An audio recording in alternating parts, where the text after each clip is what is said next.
The Infinix 05G is a budget phone that offers better performance than the Samsung Galaxy A53 5G. Maybe I should repeat that part again. The 05G has better performance than the Galaxy A53 5G. But having used both smartphones side by side for over a week now, I've noticed that the Samsung Galaxy A53 5G is better in some key aspects. Now, if you look into these two smartphones, one similarity that they both have is the 5G connectivity. So if you are looking for a budget 5G smartphone to buy, the Infinix 05G is the better option because it is way cheaper than the Galaxy A53 5G and it is also 5G connected. But aside from 5G connectivity, there are other important areas for one to consider before you buy a smartphone, which brings us to the area of durability. When it comes to durability, the Samsung Galaxy A53 5G is way better. For example, it is water resistant. So I can simply dip inside the water in the next 30 minutes and nothing will happen to the smartphone. As a matter of fact, I already made a video on the Galaxy A53 5G water test. I'll put the link somewhere here so I can click it and watch the full video. Aside from that, the Galaxy A53 5G is also durable in other aspects in terms of software experience. The smartphone runs Android 12 out of the box and Samsung has promised 4 years of software updates, which means this smartphone will be updated from Android 12 down to Android 16 or up to Android 16. But the 05G runs Android 11 out of the box and Infinix has promised to update it to Android 12 by August. It will remain Android 12 before the smartphone eventually will stop working. So the point is that when you look at it both from durability in terms of the body build and in terms of software experience, the Samsung Galaxy A53 5G is a better deal. But when it comes to display, the Galaxy A53 5G has Super AMOLED touchscreen. Both smartphones have 120Hz refresh rate.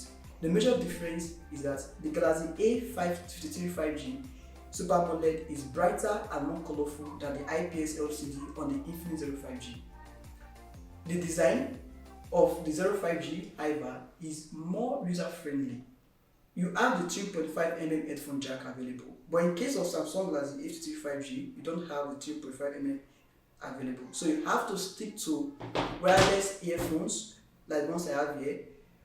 But the 05G can take wireless earphone and wired earphones. So you can take both wireless and wired, which is the difference in terms of design when you compare it to the Galaxy A53 5G.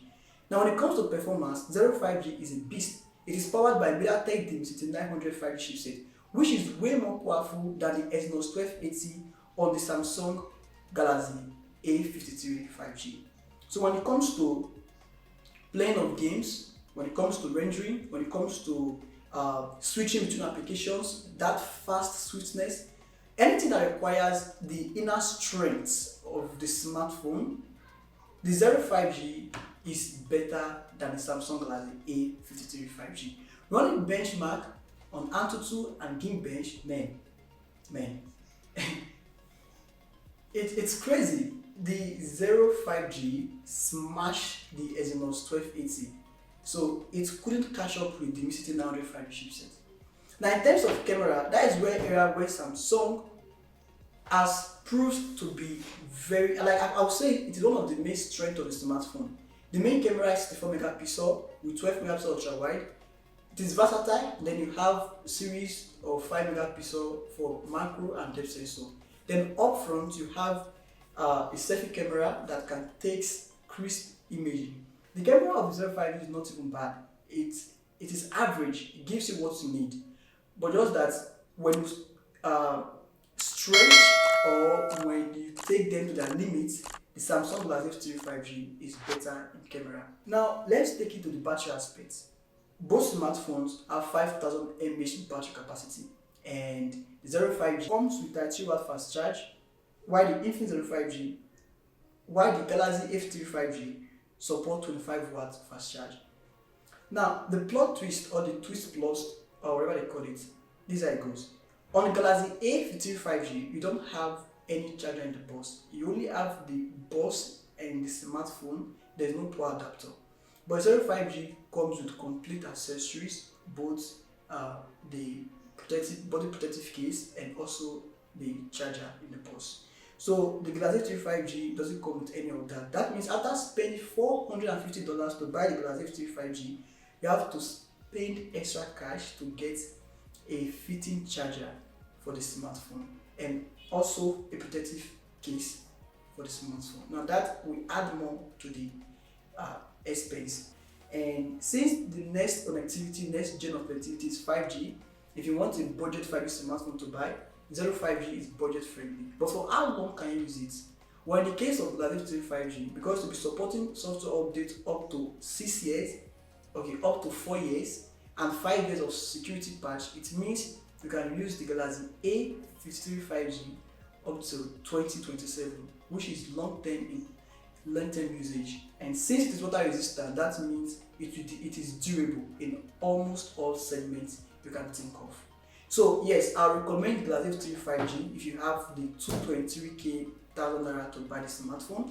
But if you are looking for a budget 5G smartphone with good power and performance for gaming, then 05G is the one to go for. Well, it's a good time to start seeing Infinix beating a good mid-range smartphone from Samsung. I'm hopeful. I really look forward to what the Infinix Note 12 Pro and the likes of Infinix 011 5G will bring. But until then, let me know your opinion in the comment section. And remember to hit subscribe button and turn the post bell. It's my here. Thanks for watching, and I'll see you around in my next one.